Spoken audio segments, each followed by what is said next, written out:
In today's video, I'm going to talk about how it is okay to use cheap art supplies.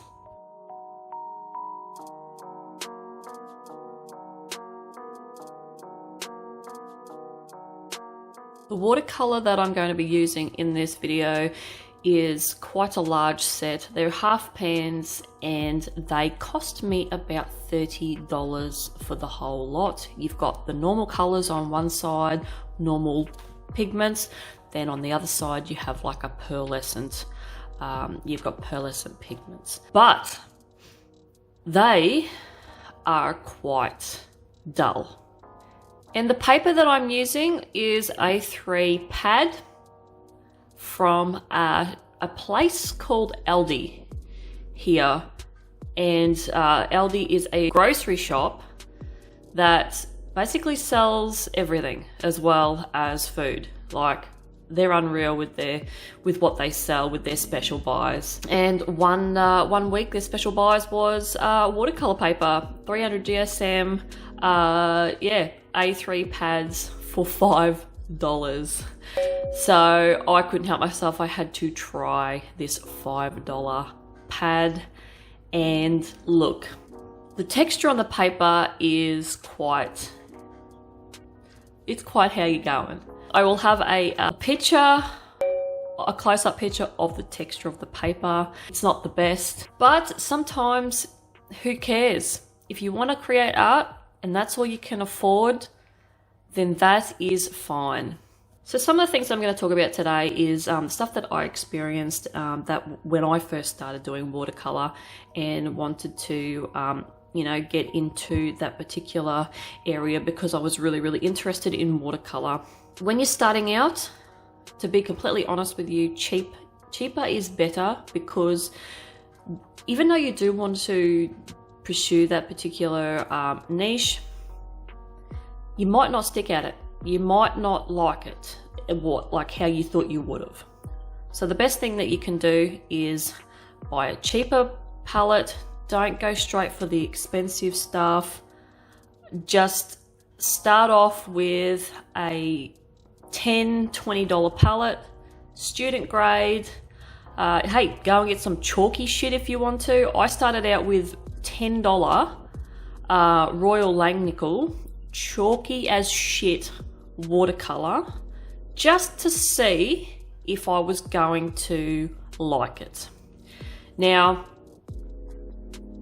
it can be hard, it can be quite daunting, and you don't get the result that you want with cheap watercolor, but you've got to be aware of that. You've got to go in knowing that you're not going to get the effects that you see with professional artists that are doing watercolor, because all you're doing for the time being is seeing if you like that medium. That's all you are doing.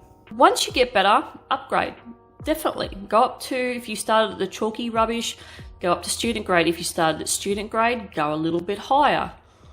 Just, always build on your art supplies over time. When you get better and you know that you're improving and that's what you want to do, upgrade for sure. The biggest thing with me is I haven't moved out of the student grade watercolors. I still use them.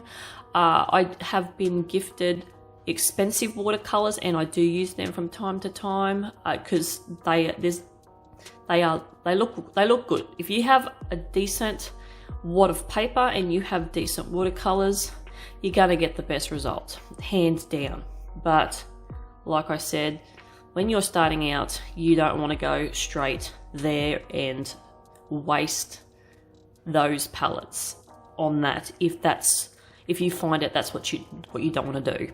You can make cheap art supplies work and look good, and yeah, make them work to your advantage. Like in this particular case with this texture of this paper, this texture of this paper is just rubbish, but you can have that effect if you go in with that mindset that you're going to create something to sort of cater in with that sort of effect of that paper. You're going to be okay. You're going to be all good. You've just got to change your mindset and change the outcome and change the idea to suit that particular paper, because cheaper watercolor paper will give you a different look.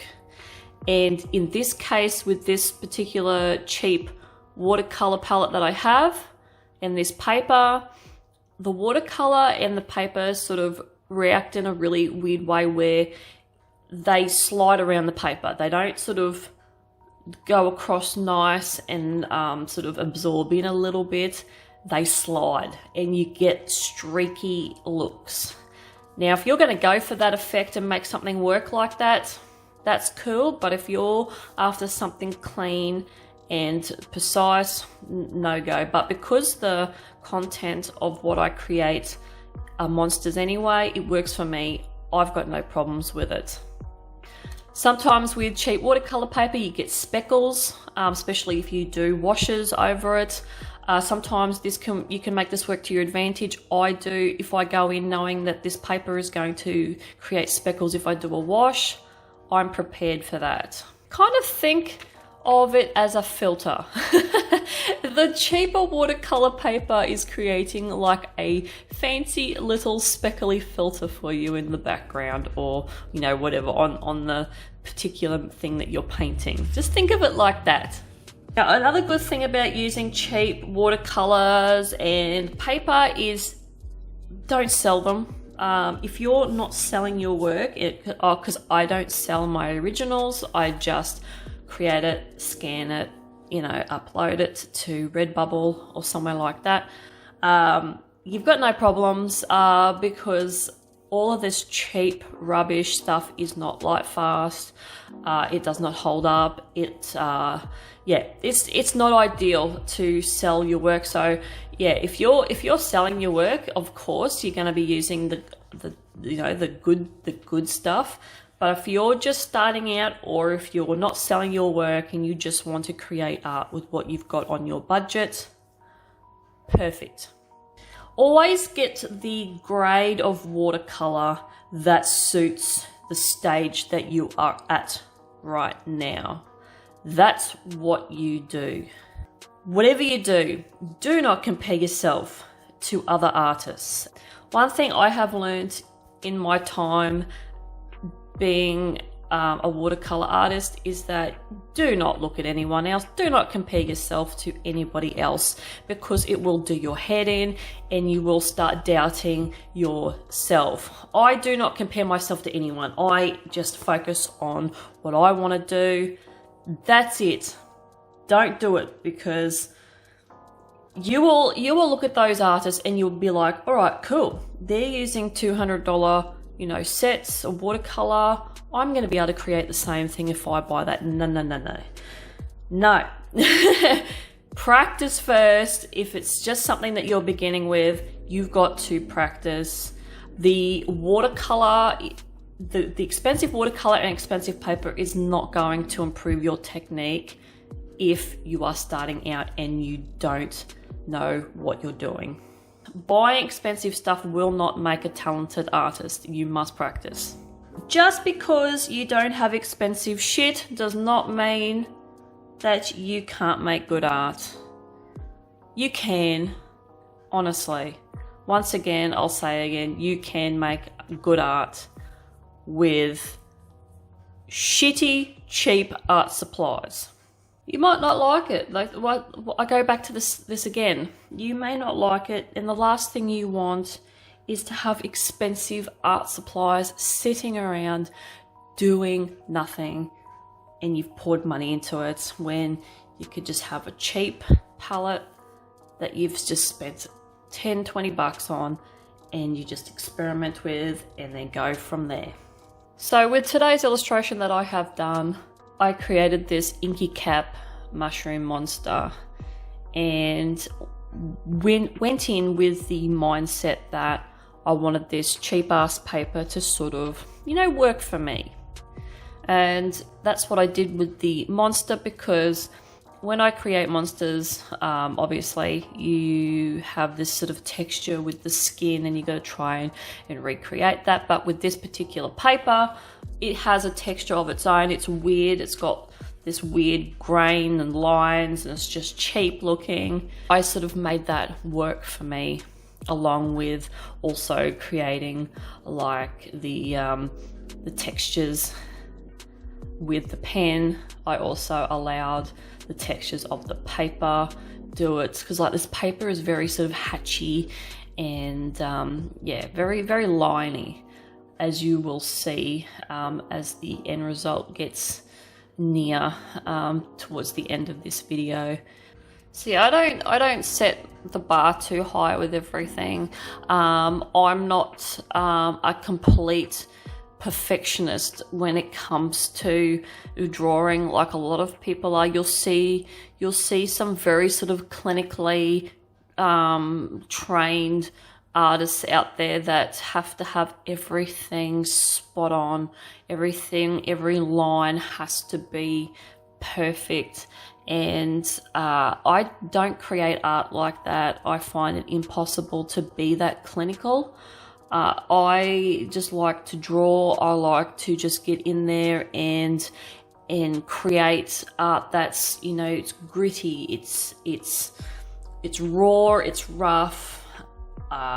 There's nothing overly refined and clean about a lot of the art that I do, and I'm happy with that because that's what I like.